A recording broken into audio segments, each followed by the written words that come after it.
Mm-hmm. Welcome, everybody. What up? What up? Mr. Mike Novak, you're a legend around these parts, bro. Come on, what are they saying about me? Mike Novak is for one, he's becoming a land guru himself. But also, what kind of rumors they spread in? Legend has it that you were the very first person that ever signed up for the Hive Mind when they went live. Oh, I think that is a true story. That one is the truth. The other ones are probably Mike all Novak? lies, though. Yeah, all the other rumors are lies, though. They're all half truths and tall tales. Yep, the fish was this big, the assignment was this large. You know how they go. A fish story. I wanted to chat with you about mailers, man, at some point. I don't kind of know what you're up to right now, but I know you've kind of visited that. And then if anybody on this call is familiar with moving lots of land in multiple states, like nationwide lead gen campaigns, I would like to have that conversation. We could even do it right here on this call. I'm about to launch a nationwide lead gen campaign. So if anybody wants to participate in that, I'm happy to chat about it, and just kind of trying to pilot a real small group to test it out, like 4 to 5 people. So if anybody wants to play, let me know. Welcome, everybody. This is Thursday night's Hive Mind call. It's just a community call, and it's also open to guests. So members, don't forget, this is not a singles dance. We want you to bring somebody with you every time you come to these calls. Bring a friend, a family member, a stranger, somebody that needs to, they could have a financial rebuilding, right, of their life. If you want to teach somebody a skill, or if they can, produce a year's worth of income for themselves in a very small amount of time, sometimes one deal. I think that's good to expose anybody to it, anybody that would listen. So, yeah, don't forget to always bring a guest to these calls. You never know whose lives you're going to change. So there's a gentleman on this call right now, and his name is Santana. And he came to a friend of mine named Sean, who was a roofing contractor. And Sean came around early in the Hive, but he didn't like take any action. He didn't do anything. And then I saw Santana was just kind of just there listening in the background for a long time. And I kept seeing him on all the calls, I'm like, that's interesting. I thought my other buddy was there engaging as well, but it turns out he had dropped off a long time ago, and I never even noticed because I always saw Santana around. And then go to find out, that they're kind of not working together too much anymore. And now just recently, Santana's hit his stride. He has his very first wire coming in, and I think he has another contract he's about to lock up. So it just shows you what happens with consistency, sticking with it. Just learning the game, just watching, listening. And the magic really does happen pretty quick. So, and I've seen it over and over again. It's pretty interesting. I love playing the game. I think John Alexander talked about that it does become a very, very fun game. If you're enjoying yourself and you're seeing the people around you win, it gets really, really fun. I don't know that it might ever get old. I think John Alexander was saying that he wanted to take the word retirement out of everybody's vocabulary, because this is a fun game to play. And I've talked about it on calls a bunch of times before. And I said, I'm probably going to be like a 99-year-old man, just still negotiating some wrenches. Trying to make something happen. That's good. That's how my dad went out. 89, still flipping the lots, only because it kept him going. It was a game he knew he could play and win every time. Yeah, so it's really great. But you know what? You brought up a good point on winning, and I was just thinking about this week about why do we do what we do in here, and for so many of us, like you, Anthony, and everybody knows he'll reach out, he'll do stuff for you. Why is he doing that? He wants to win, and he wants to see you win. So we win if we're working a deal with you. We get to enjoy your win if we're helping you, because that means we are still winning, and we love to see you win. So it's for a lot of us, it's not about the money anymore. It's about the game, and the game is about winning. So you'll find a lot of the very top people. I was watching and it occurred to me because I was watching a movie, last week about Carl Icahn, one of the biggest corporate raiders out there, really. But when you ask him, because he's so rich, he doesn't need any more money. But when they ask him, why do you do it? He says, because I like to win. And it does. That's that. I guess it's the chemical that takes place in our brain, right? Our brain produces chemicals that is sometimes it's the most satisfying chemical. It's better than drugs, right? That win is part of that. So yeah, thanks, Anthony, for sharing that. Man, super agree with you. It is an addicting drug, right? The same way that you go for a cup of coffee, right, or the perfect cigar. Putting somebody in a position to like change their whole life, the trajectory of their life, the financial future. It never gets old. It gives me that exact same first time feeling again. So it's a cool game to play. It's fun. Like I said, we come across challenges, funny sellers, right? And then we get to network with other fine souls out there that are doing this too, like as a hobby. I feel like it's somewhere between like a chess match, a checkers game, and a tennis match going all at the same time with my real estate friends, right? Because like you're always checking in on each other, constantly doing things together, JVing together, having these conversations of strategy, kind of like, managing a war, small war. And I think it's a interesting phenomenon to kind of watch. And you're playing to city, you're playing state to state, but then again, always seeing the people around you accelerating and coming up and changing their lives. I don't think it's ever going to get old to me. Yeah, it's hard to get tired of a game that you love to play and that you're constantly winning at. And we have some losses. That's what makes the game so fun. Is the losses, right? So we play to win, and we understand we can lose too. So you definitely play to win. Yeah, I think you don't see those losses coming, but then I also don't regret them. I think I told Shariah that on another call, that all the losses, it kind of doesn't hurt me in a way. Like, I guess because you learn, and then you notice I'm never going to make that mistake again. Right? It's like you burn your hand on the stove, and like I'm going to stay as far away from that as possible. And then I notice I'm starting to play a lot more defense now too. So again, you get better at defense sometimes, and after you've mastered offense, don't forget about your defense. Yeah, and the other thing people overlook on losses is that one of the things you can learn, you can learn from the loss and twist it. So it's like, oh, okay, this is bad, but how can I make this better? How can I fix this problem? And now you've developed a niche. So yeah, it's just because sometimes you figure out how to fix it after the loss. You don't figure it out in the middle of the loss. I was just talking to my wife tonight about remembering my first big apartment deal. It was a $2.9 million deal or something. And I had a $60,000 commission coming on it. And I lost the whole thing. Because I didn't know. I was so new into the game of apartments. I didn't really think, hey, the stuff that we're doing in houses, you can do with apartments too. So what did I not do? That they ended up going around me. I could have just simply filed a memorandum and had picked up 60,000. So that was definitely a loss, but I learned, right? All right, file that memorandum. If you think somebody, and I kind of figured they were going around me because things were kind of like not closing on time. So you pick up all those from losses, and now you can learn to actually make money from those losses. I feel like if you have a big loss, right, and you can't see them until you're looking back, which is the most painful part, right?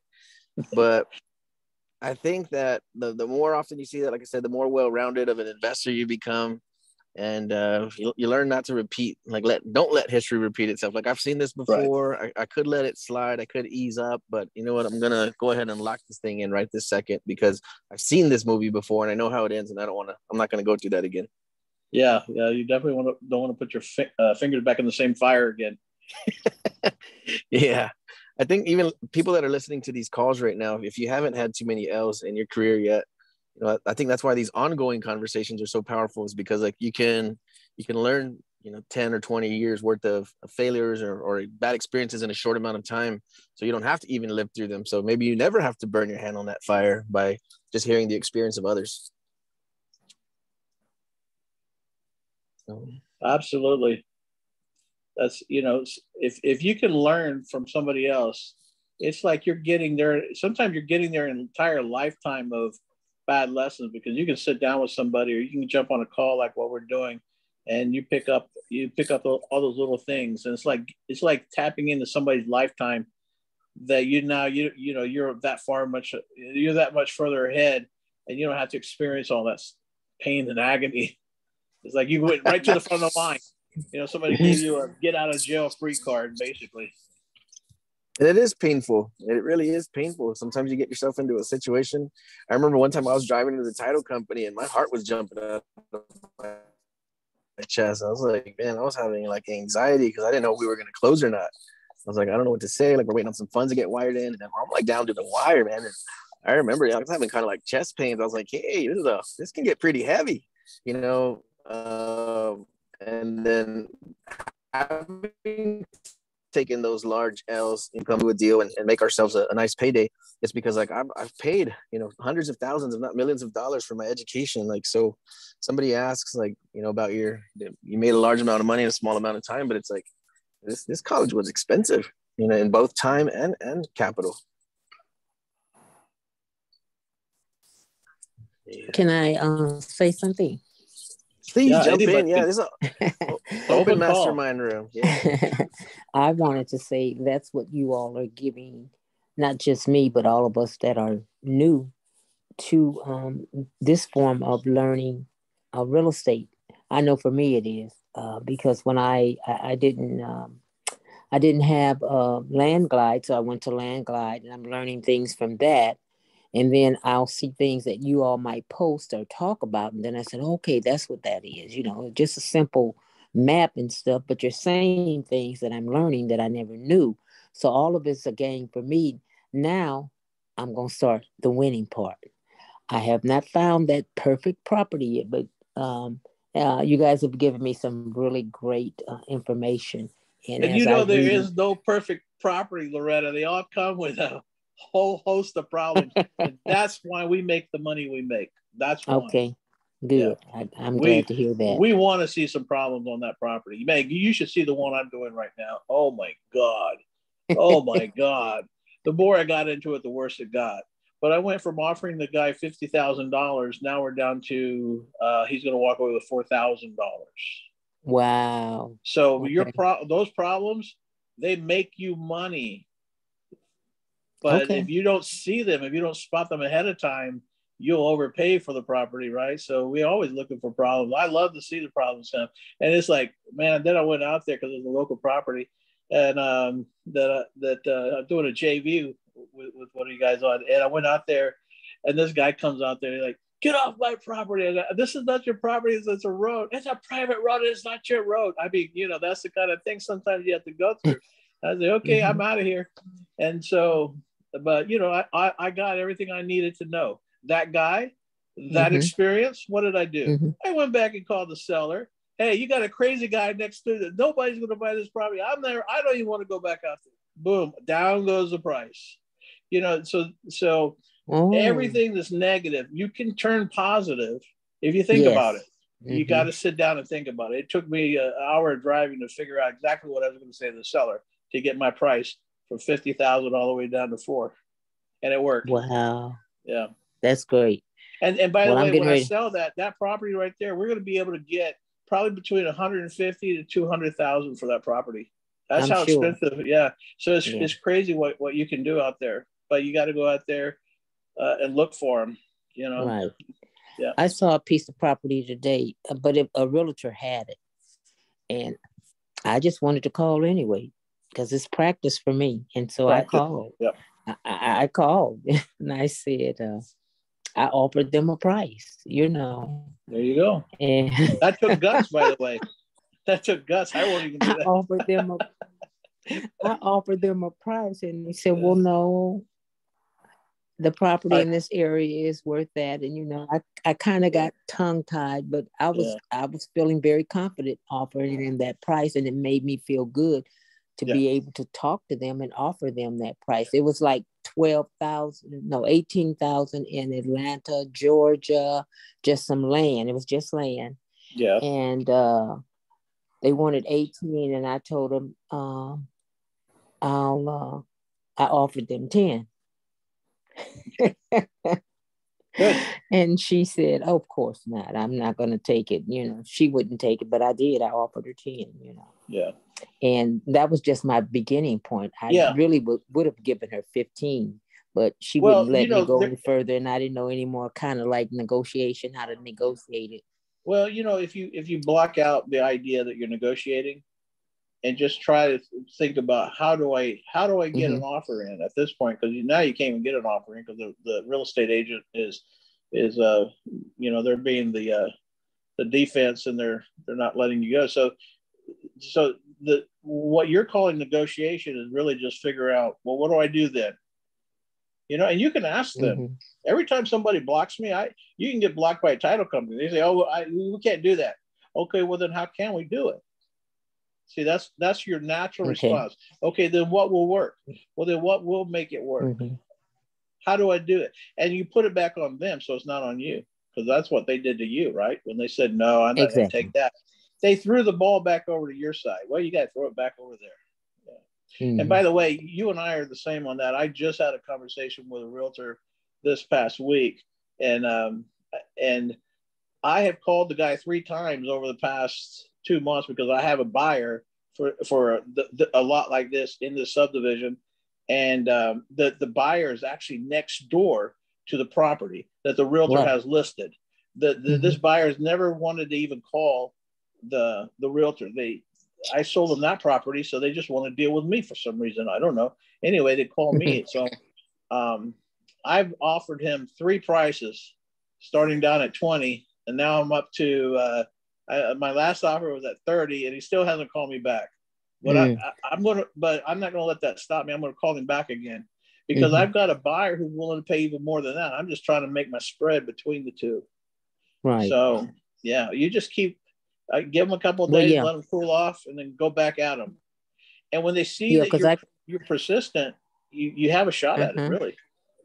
Right, because I've been calling the FISBO for 3 days now. Yeah. And the very first time I called, they hung up on me, but I called back again, Yeah. And and then I said, I'm interested in your FISBO you have out front. No, and hung up again. And so I called them again, and the third time they didn't answer. And I'm not using my home number; I'm using a Google number. So I'm sure they're recognizing it. But I'm just not. It gives me more confidence when I call, and so that's how I'm going with it. Yeah, you can't go wrong with practice. You really can't, and you'll stumble into a deal sometimes just by doing that. Some point. Anybody else have questions today? Exactly. Everybody's here, can jump in and help. Hey, DeAndre, I see you up in the corner, my friend. What's going on, John? I just wanted to ask some. Sometimes, because you brought up problems, right? I was gonna say sometimes problems can be like right in front of us. I had a recent situation, right? So I was looking at some land, 2.5 acres in Florida. And I noticed that it was listed, right? It was listed with an agent, but it was listed for over a year. I was like, dude, this thing is listed for 369 days. What's going on? So they had it listed as a mobile home, like a manufactured home. It was all beat up for like $215,000. I'm like, okay, screw the mobile home. I'm looking at the land. But when you read the description, it says this also comes with 2 other parcels, blah, blah, blah, blah, blah. So I was like, hold on, there's gold in this, right? Because they listed it wrong. They listed it as a mobile home, and they put in the description it comes with land. They should have listed it as land and said it came as a mobile home. Right? They literally did the opposite. I don't know what this agent was thinking. Anyways, long story short, the listing was old, it was inactive, but yet it was still like on the market. I don't know how. I called the agent. She claimed it was active, but it wasn't. The seller said, oh no, that contract is done. So I don't know. Anyways, long story short, I got contact with the seller directly. She said, oh, that listing's old. We're selling it for $250 now. That's our price, bottom line. And I'm like, $250? I'm like, okay. So I turn around and find a buyer for $320. Like, I'm talking about the next day, like, hey man, we could take that for $320. And I'm like, honestly, I didn't see a need to argue with them. You know, they were firm at 250. So I was like, you know, I sent them at 250. You got a contract back the same day. And then I got a contract back from the buyer the same day at 320. And I'm confused because I'm like, this thing has been listed over a year. The buyer wants it for over $300,000. But I guess the buyers, they're not looking for, I guess, mobile homes or manufactured homes. So it was just a piece of gold just kind of sitting there. And it's like everybody just walked past it. I don't know. I saw it and it was like, nah. It's something not right about this. Something not right. Yeah. So that agent deserves that was a good catch, DeAndre. That agent deserves a spanking. She deserves a spanking. I know that a lot of them do. A lot of them make that mistake. I ran across one last year the same ways. They listed several different pieces of land, each of them worth more than, you know, what that one looked like. It was the same thing you found. So this is like I guess it could be more common than what we think, and all of us can start to look for that. Yeah, man, they listed it so wrong. And the thing is, I didn't even realize it was listed until after. I was like, holy crap, this thing been on the market for a year. And then I read it and I was like, no wonder why it didn't sell. They have it listed as a mobile home. And if you look at it, you're like, dude, I'm not paying $250 for that mobile home. But if you were listed as vacant land, that thing would have been probably gone in a week or less, you know? So it's like sometimes things are right in our face. We just gotta, I don't know, identify it, I guess. So, you know, what I'm hearing you guys say too, that a lot of realtors are kind of confused about their listings. They don't list things right either, you know, so I'm going to look for that. That's some good information for me. I'm writing that down now. Well, most agents, I'm not going to say most because I can't speak for everywhere, but, you know, a lot of agents, they don't really understand land.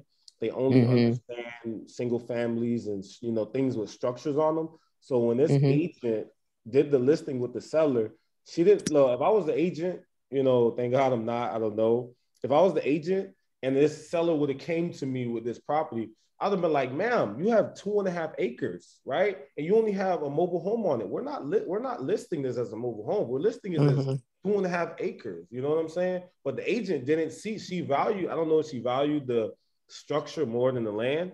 But she did it backwards. And all it took was just one click of a button. And that could have literally got her, you know, whatever her commission would have been on that. I don't know. Right.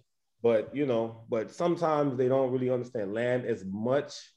So yeah, when it comes to land, not really. From the ones I've dealt with, I have some really good land agents, but they don't really do listings and stuff. They're like me, they're investors, right? But when I need them, they're there for me, you know?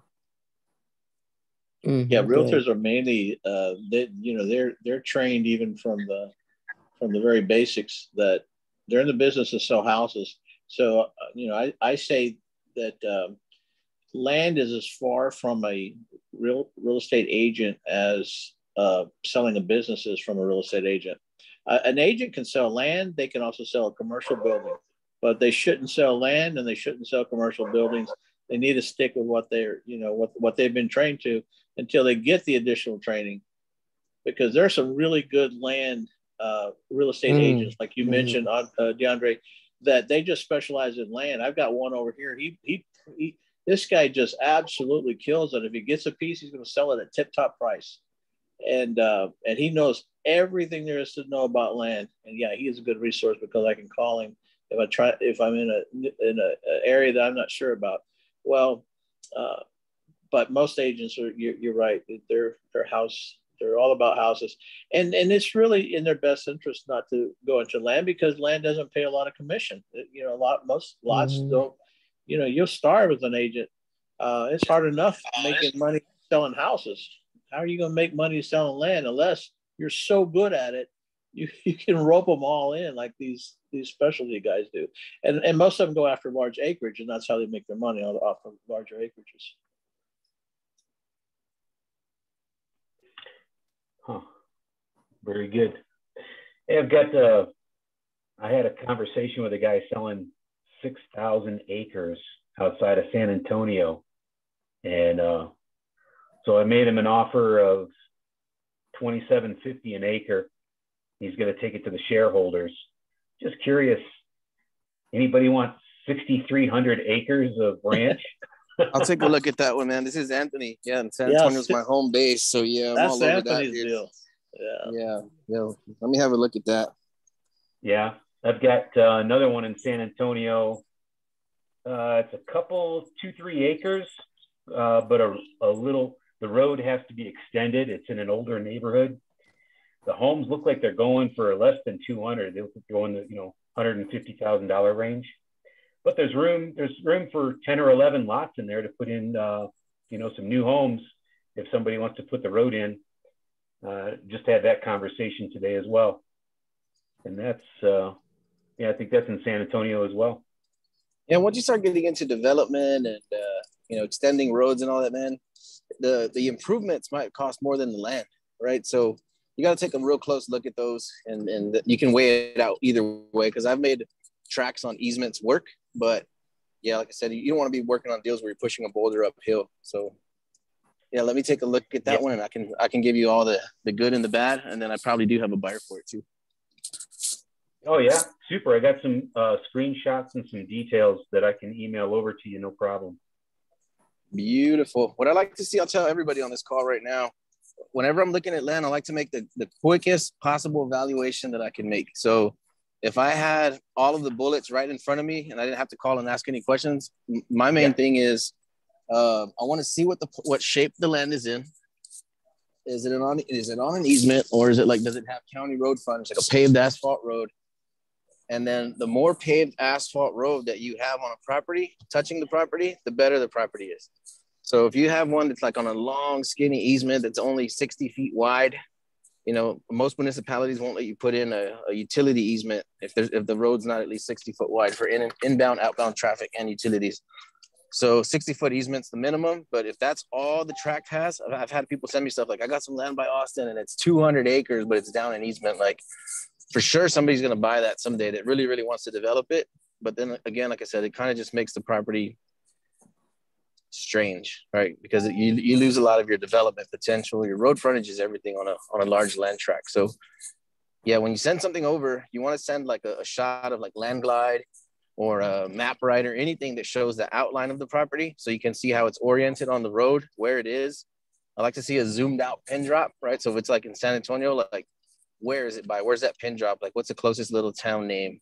So I can just orient myself real quick, see what side of town it's on, what the shape of the parcel is, how much road frontage. And then you got to know, like if it's in a flood zone, does it have utilities? Does it have a house? Has it ever had one before? Just that's like a quick evaluation. Is where is it and how is it oriented on the road? And then of course, what's the asking price? And then if you have comps, even better, because I've been getting a lot of people send me stuff and they're like, oh, the guy just says to just give him an offer. Like then that throws a lot of the work back on my plate. So if you kind of just got to go round and round. Does everybody on this call know how to get a number out of a seller? Is that pretty common, or do a lot of us struggle there? Well, I know I do. I struggle.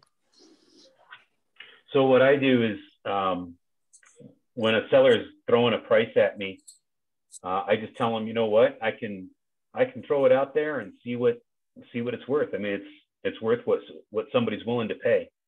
So, I really don't know if this 3 acres is worth $80,000 or not. I don't think it is, but at the same time, I don't argue with them. I just tell them, hey, the market's going to the market will decide, and it's just, are you willing to accept what the market is willing to offer at this time? Yeah, I like that, man. I like pushing them into a number, or at least trying to get realistic with them, because if they're saying like, whoa, I just want to see what you would offer me. It depends on the rapport you've built as well. But I would say something, because this is my personality. I would just say like, hey, sir, like, you don't want to get an offer from me. I said, because normally when somebody says, hey, just give me an offer, and I give them a number, I said, they usually get mad and hang up on me. I'm like, so I'm just kind of curious. Look, I know you have a number in your mind that you're not going to go below. You're just not going to go below that number, no matter what happens. I said, that's the number I want from you. Well, yeah, I just kind of wanted to see what you were going to offer me. Yeah, you know, if I had to dig up a number, I'll usually start right around the county appraisal district value. And, you know, that's kind of where we like open up our negotiations. We start right around there. And the question I ask them 100% of the time is I'll say, do you know what the county thinks it's worth? Because now I'm not telling you, you're not telling me. Now you're having like a third party that says, we think it's worth 146,000. So two things are going to happen.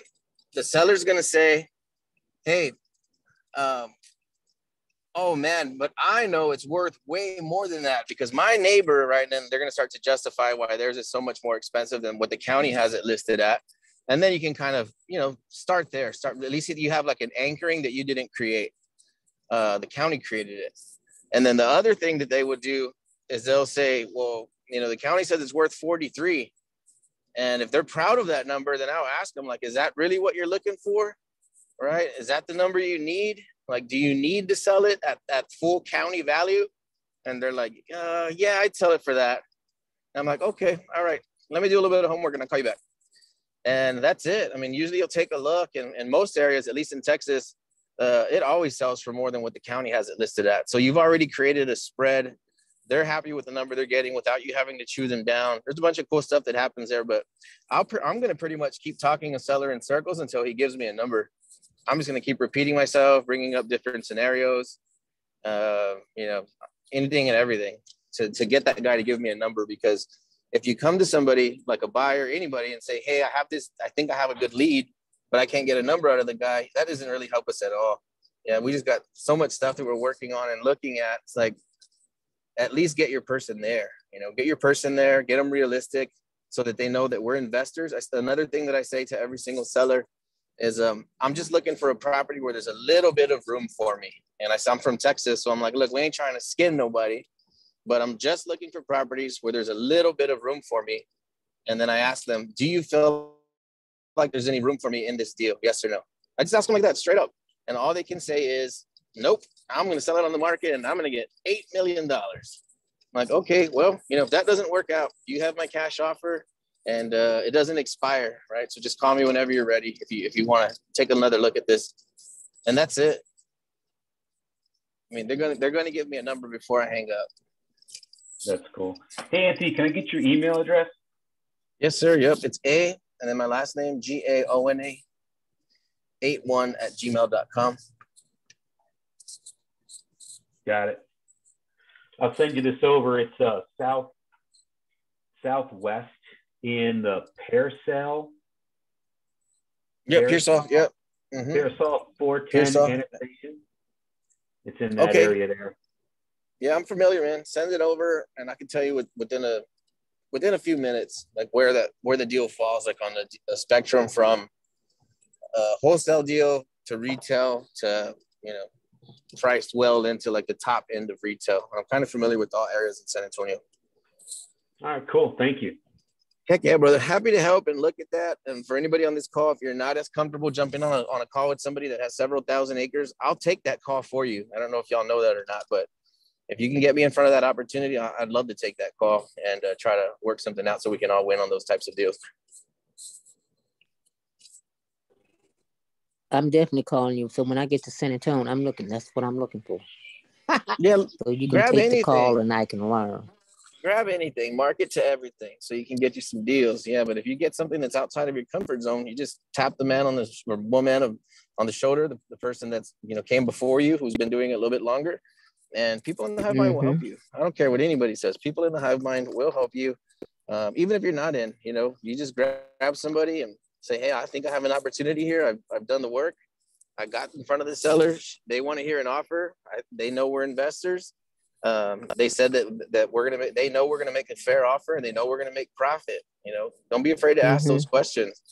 I tell them, I'm gonna make something on this. I'm buying this with the intention of making a tiny bit of profit. You know, and why would I like remove the cash from my account to put it in yours if you're gonna give me a property I can't sell? Like, I do this for a living. You know, we have kids and we have wives and spouses and we love what we do, but you know, we have to get paid for it. We have to get compensated. Right. Yeah, that's why I love the Hive. I'm so glad that I found it because that is exactly what I found, is that everything I've ever asked, someone has been able to help and assist me. And that's just been so great for me because being a newbie, I'm just starting from the ground up. And it makes a difference because everyone shares so comfortably what they've learned. And I'm so grateful for that. So yeah, I love the Hive. I ain't going nowhere. I think what you're doing, being on these calls over and over again, that's how you learn to play the game. Yeah. And it gets easier and easier. So it's like just if you're watching like a training of some sort, like you're in a training session, the more often you appear, then you'll kind of, I think by the time you get it, it's funny how smooth things start to go. Exactly. I was learning that when because I have deal machine now, right? Mm-hmm. And I didn't really read all the directions and little things pop up. And I said, oh, that's how that part works right there. So, I'm learning the basics, but I'm learning. And it's really interesting to learn like I'm learning, because again, it's satisfying for me and exciting to know, oh, that's what that is. Okay, so I've learned that part, or I'm learning that part right there. So it's really exciting for me. Yeah. So I love the Hive. I love the friendliness, the knowledge, and the care that each member that I've come across has given me. And it's just respecting and knowing who we are, and that knowing reflects it in helping other people. So I appreciate it. Yeah, we appreciate you. Yeah, thank you for being on here. I see you all the time on here. I know you're going to do well. I always say this on every call, I think, is that I always know who's going to do well when somebody comes around because they're just consistent. I don't know what they're doing. I don't really check on their business, but I just see them often. I see them commenting, interacting, joining the calls. And I'm like, okay, I know that person made it. Even though they don't have any deals yet, right? They're just starting out. In my mind, I already see them as starting to get a ton of deals because I'm like, they're doing the behavior that I've seen work over and over and over again for a long time, like Santana. I don't even know if he's still here or not. If you can unmute yourself, if you are, if not, we'll catch you next time. But yeah, dude, boom, look. Why do I even got to ask? I'm driving. I don't got to look at my phone. He's here, right? And then now did you get your wire yet or tomorrow or how you looking? So they actually sent my wire information to your wife. It was weird. But I got it taken care of. I got it taken care of while I was at the gym. So that should be coming through tomorrow. But yeah, just like Anthony was saying, reach out to everyone in the Hive. I think on this first one, between Anthony, Frank, DeAndre helped me with part of it. It wouldn't have been possible. So just reach out to everybody. Everyone's willing to help. It's a great thing. Boom. Proof is in the pudding, man. I'm telling you, I talked about you in the beginning of the call. I'm not too sure if you heard it, but yeah, Santana came on early and he just stuck with it. And he was just quiet, watching, listening. And I didn't know what the heck he was doing. And he just messaged me one day and we pieced together a campaign for him. Boom, deal one. And he's already starting to work on deal two. So once you have a consistent drip of deals, I think you don't ever have to get to the guru status of doing 30 deals a month. But if you can just do one deal here and there consistently over and over again, then you automatically start to get a ton of them all in a row. Once you lead with consistency. And I think that's showing up, making this important. Right, clearing your schedule, being on the calls, helping. Like Loretta said, you're networking, you're getting stuff in front of each other, being helpful. It always leads to something good. It'll lead to a JV, these long-term relationships. Somebody sent me a message on Facebook Messenger and like, hey, check out this deal. If it turns into something, just give me some dollars, whatever. No big deal. $100,000. Right, just from a Facebook message. So again, like building relationships, being trustworthy, being honest. Networking with a lot of people, having integrity, it does come back around. It comes back around pretty quick. We got about 20 minutes left on this call. This call usually runs about an hour. We got 18 minutes. If anybody has anything you want to cover, questions, comments, concerns, feel free to unmute yourself and hop on in. Hey, Anthony. Hi there. Did I have somebody else? This is Ade. How y'all doing? Hey, real good. Yeah, a couple people came on at the same time. How you been? I'm good. I just have a very quick question, if you don't mind sharing. Please. Like, do you have like, you know how you filter your leads on Popstream? What is the best filter that you know that you've always used? If you don't mind sharing, I don't know if that would be like something that you keep to yourself. But I was just, No, I kind of don't have any secrets. Yeah, I don't really have any secrets. I just tell everybody everything I do, and then I just say like with a grain of salt, like, you know, just try it. If it works, it works. But honestly, for list stacking and all that and cleaning right. data, I don't mess with any of that at all. Mike Novak has helped me with that. Daniel runs that stuff. And then I know there's a guy named Pablo who's in the Hive mind. And we just did a live podcast today in person. And that's pretty much all he covered. And I forgot what tool he said he uses, but I can definitely ask him. Oh, And okay. he'll. Sorry. So the live with Daniel today, that was what he covered? That was what he spoke about?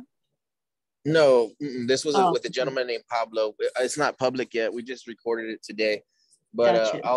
I'll find out what tools it is, and then I'll post it inside of the Facebook page. That way, everybody can get the question answered. And then if I don't get to it quick, like then just comment tomorrow. Say, hey, what was the name of that tool? And I'll tag Pablo. We'll get the information out for sure.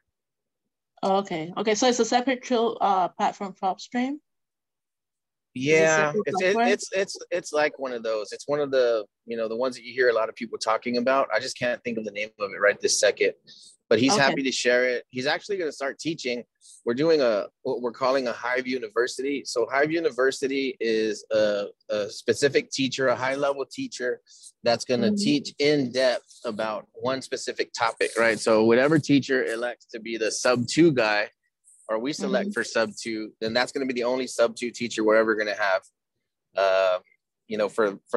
until a teacher decides they don't want to participate anymore, right? Then we can swap them out. But we're only going to have a set of highly effective real estate investors, and then they're going to go like in depth as possible. So it'll probably be like a live class once a month, recordings, full access, right? So you can interact with these people one-on-one in a very small classroom environment. So we're going to be releasing that pretty soon. But yeah, I mean, we're all happy to share. We all kind of tell exactly what we're doing step by step. But I think it's, again, being on as many calls as possible, piecing together as many of the pieces of the puzzle together until it makes sense. And then you take off like a rocket. And you're one of the ones, too, that I'm seeing that's being super consistent. So yeah, it's just a matter of time. Right. And when you say send you the property information, are you only able to look at what if it's a good deal or not only in Texas, or you can do that nationwide? And what tool are you using for that? Or you just go to the GIS? What tool am I using for what now? So like when you know how you say send me the APN number or the address or whatever, and you're able to determine if it's a good deal or not. Are you able to only do that in Texas, or you can do that nationwide? And right now, yeah. What tool? What now? I'm sorry. What tool are you using for that? Do you just go to the county GIS map to determine that? What I think the property is worth? Yeah. Yeah, for now, I know it works in Texas. I don't know what other landscapes look like. I would imagine that it's kind of universal unless you get to like a not high in demand area. But in any area that's high in demand, I would imagine the people are pretty savvy there about fighting their property taxes. So what the county has a property shown for is typically lower than what it might sell on the retail. Right. And that might be a terrible rule of thumb, but it's the one that I've used, and it seems to have done okay. I don't really enjoy looking at comps and hashing out percentages and all that. So I just kind of, like I said, get a feel for the landscape of an area and try to still sell at a fair price. So if the land's worth 10, you can sell it for 20. I'm not trying to sell it for 18. I'm gonna try to see if I can offload it for like 13, 14, 15 an acre, so I can be in and out quickly. Right. And then if that's not the case, if we got to close on it, then we're going to list it at full retail or above retail, which we've sold a lot of properties above retail. Like we kind of go around making new comps sometimes because we know what the properties are worth, and we just hang on to them until they sell for what we're asking. Okay, so I'm so glad you brought that up. This is my last question, I promise, sorry. When you say you're gonna list it, do you put that in the contract? I know a lot of people put it on they put the property under contract for like 6 months and then they put it on the MLS. Is that a separate contract you sign with the seller, or is that part of the main contract? And this might be a John Alexander question because I'm not too familiar with listing properties you don't own. But I know there's a way that you can do it, and I don't know. I'm just not too familiar with it, so I can't speak to that. But what I'll do is once we Hey, close Anthony, on it's something. Matt. Yeah. Hey, what's up, brother? Hey, I've done that before. I'm not saying this is the 100% correct way to do it, but I just add a clause in my purchase agreement that says buyer has the right to market the property, including on the multiple listing service. And I haven't had any issues with that. So, wow, that's amazing. I wonder if that falls inside of, is it a gray area? Is it good state to state, or nobody, as long as they have consent, then we're good to go? I can't speak to every state. I've done it in Florida. I've done it in Tennessee. I've done it in a couple other states. I have not done it in Texas. I haven't done it in some other states. So I can't comment to that. I know that it is a bit of a gray area, I believe, but I think as long as you have, and I've seen plenty of other listings in other states and other areas, listed as a contract for sale, not necessarily the property. So as long as you word it that way in the, this is not legal advice, but as long as you are wording it in a way where, you're selling the contract, not necessarily saying that you're representing the seller or anything like that, where you're not acting as an agent and not acting as if you own it yourself, then my experience is then, you're kind of in the clear, unless there's some weird state rule in some state I don't know about. Yeah, I know. I think it's pretty simple. I've never done it, so I can't give any good tips one way or the other. So I appreciate that, man. I was kind of thinking the same thing. It would have to be something they sign. Most of my agreements do say that we have the right to market the property immediately upon signing, right? Because we got to bring either a partner in, like somebody needs to come take a look at this thing. Totally. In addition to that, I just make sure I put has the ability to market, including on the MLS or multiple listing service, however you want to phrase it, just so there's no confusion in case something were to happen. And, they're like, hey, why am I seeing this online? Well, you signed something saying that I can list this on the MLS. So, Yeah. So, if you don't mind me asking, Matt, how does that conversation go? You put out a lead and you contact a seller and they're thinking you want to buy the property, and then you change it to you want to list it. They're thinking you're the end buyer. How does that conversation go with the first time? You have to be prepared to close on it yourself. If that's the case, and you're going to put it under contract and you're going to try to list it on the MLS, like I typically have my purchase agreements, I try to do, unless I already have a buyer lined up. If I don't have a buyer already lined up, I try to do no less than 90 days on a purchase agreement. In fact, I try to go for 180 if I can. So I try to get somewhere between 90 to 180 days to close if possible. And then if I don't already have a buyer lined up, and if that's the case, then, I don't always do this, but I put it on the MLS before and sold the contract. And sometimes the buyer's agents you're working with are a little weirded out by it because they've never seen it, because it's not something typically agents have to deal with. But you just have to walk them through the process and let them, the title company will be aware of it. You just got to kind of let everyone know. Now with the seller, if the seller sees it online and they see it, on the MLS, then that's the conversation you're going to have with them. Hey, seller, the agreement we signed said I have the right to list it on the MLS. But the thing is, if it gets really weird, you might have to be prepared to close on it yourself. So pretty much any deal I put under contract, I know that I'm going to have to potentially close on it myself if I don't have a buyer to assign it to. And I try to take that responsibility so I don't leave my sellers out to hang. So I do list my assignments in Florida. To answer Anthony's question, is very gray because it all comes down to whether you want to do it with a real estate agent, which a lot of 99% of them are not going to let you do it with them. I do have an agent that allows me to do it with them, but only because he knows and trusts me, right? But they're really not supposed to. And then also depends on the listing service that you use. There is a million flat fees out there that'd be like, hey, we can flat fee your property, pay us and we'll list it. So it's I don't know, it's a bunch of them. And they're basically just agents or brokers that are just listing for, quote unquote, the property owner. But I have active contracts that I have listed right now. And I didn't have to have the seller sign any extra, we're going to be marketing it, et cetera, because the contract has the assignment clause in it. So the only thing is, though, when the listing service lists it, they do put that this is an assignment. It's like a full disclosure on the listing. This listing is an assignment. So every agent that hits me up, they know that this is going to be an assignment. They're not going to be questioned like, are you the owner? Are you not? So it's a full, you can do it and it's a full disclaimer. But it varies on the listing service. It varies on the agent if you decide to use them.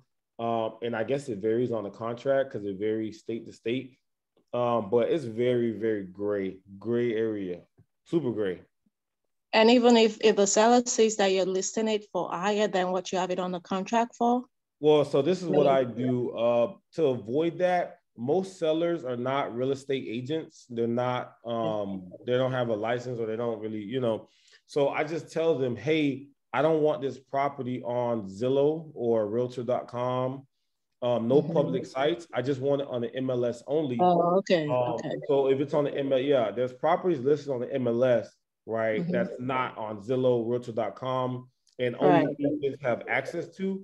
So I just keep it that way. So I don't see no, you know, oh, my property's on Zillow, my property's on here. So it completely avoids all of that. So no public records, and they fill in my request every time. Okay, that makes perfect sense. Okay, thank you. That makes sense. How do you find that you get those? Who do you talk to get your property on the MLS without it hitting Zillow and Redfin and stuff? Well, you're gonna have to go through a couple of them. It's a bunch of flat fee listing services out there. If you type in flat fee on Google, you're gonna guarantee you see 10 services. Hey, I'll list your property. It's gonna be a bunch of them. Some are investor friendly, and then some not too much. Most of them will require you to show a deed or something, and then some of them they don't care. They just rather just see the contract. Oh, you have a contract? Okay, great, we'll do it. Because I know some flat fees are good in some states, and then some not so much. Like the one that I use in Florida, they only do Florida. I think Florida and Alabama. They don't do any other state. So it varies. It varies a lot. And they charge you a flat fee up front or on the sale?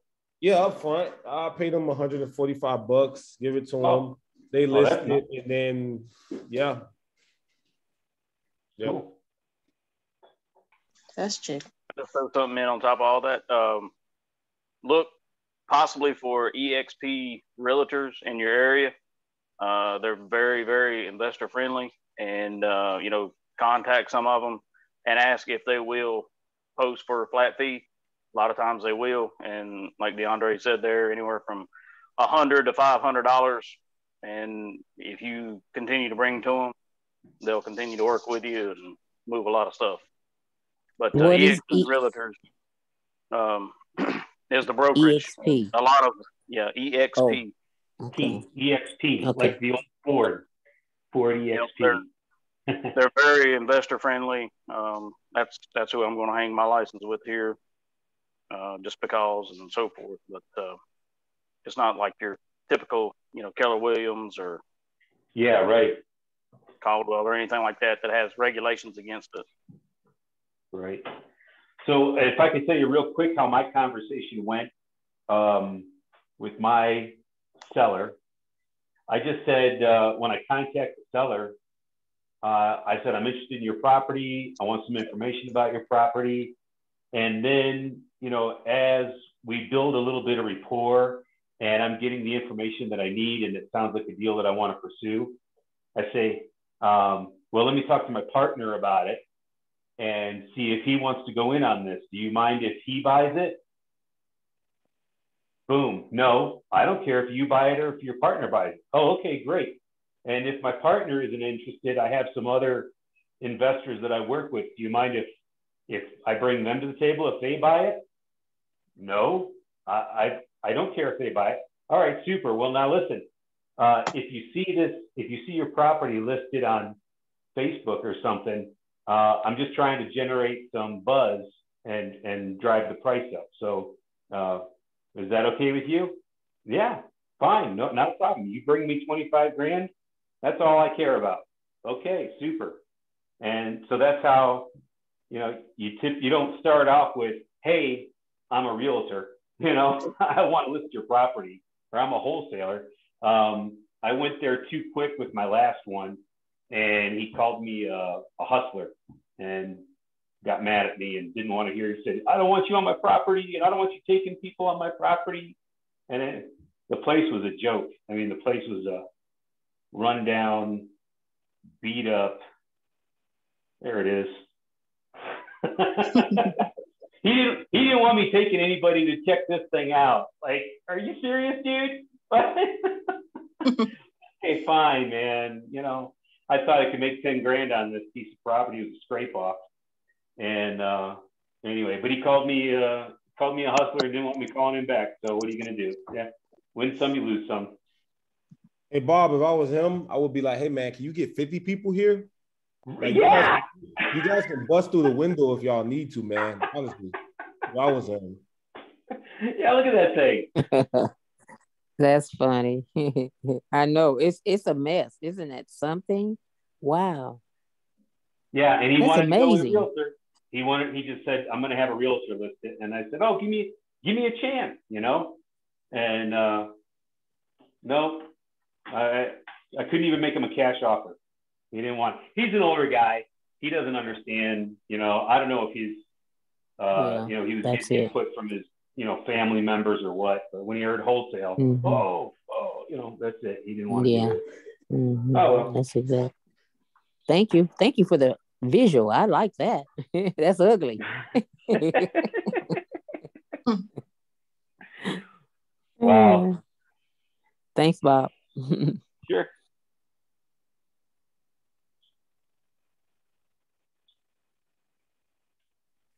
All right, everyone. I think we are approaching the hour. So we have any closing thoughts? Any other last minute questions?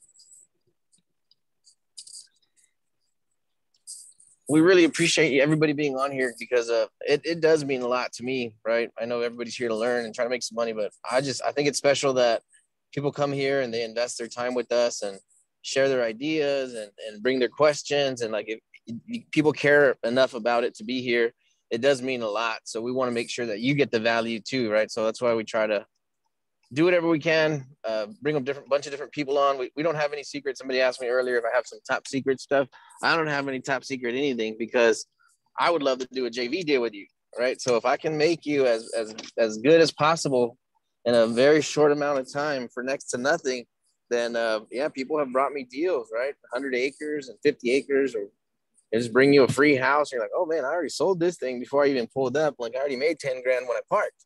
So I think that only comes from relationships and from, you know, having a large number of people to do deals with. So yeah, we want you to get good just as quick as we can. There's really not much secret sauce other than super hard work and showing up consistently. But we do appreciate you. We do love you. We don't want to see anybody fall. If somebody does have some kind of personal failure where you can't go on, yeah, just give myself or Daniel a call and we'll see if we can't plug you into some kind of resource to make sure that you don't wither and die on us. We want you to continue to be able to invest your time and energy here, and we want to see you grow. Thank you. Hey, Anthony, is your San Antonio office open to anyone who can just come, or is it just for the mastermind? If you're a Hive Mind member and you're on the master plan, then you're welcome to come in and learn. If you're just any Hive Mind member, come on in, say hi, all that stuff. And then also we have a boot camp that we're running for a full week to stay there, all your food included, everything's just like an intensive. We're not there. There's no classroom step-by-step, steps A through Z. This is like you're on the dialer. Like I'm saying, like we're going to get somebody on the phone and we're going to close some business. We're going to try to get you a contract before you leave. So we have that. But yeah, I think, yeah, if you're in the San Antonio area, pop on in, say hi, and we'll throw some steaks on the grill or something and show you around. And yeah, you're welcome to hang out and learn and vibe and try to figure this game out. Okay, cool. Thank you. Heck yeah. No, would love to see you down here sometime. You're very welcome. Thank you. All right, everyone. Y'all have a blessed evening. Super, super appreciate it. Let us know what we can do to help, okay? Thanks. Okay. Thank you. Thank you, everybody.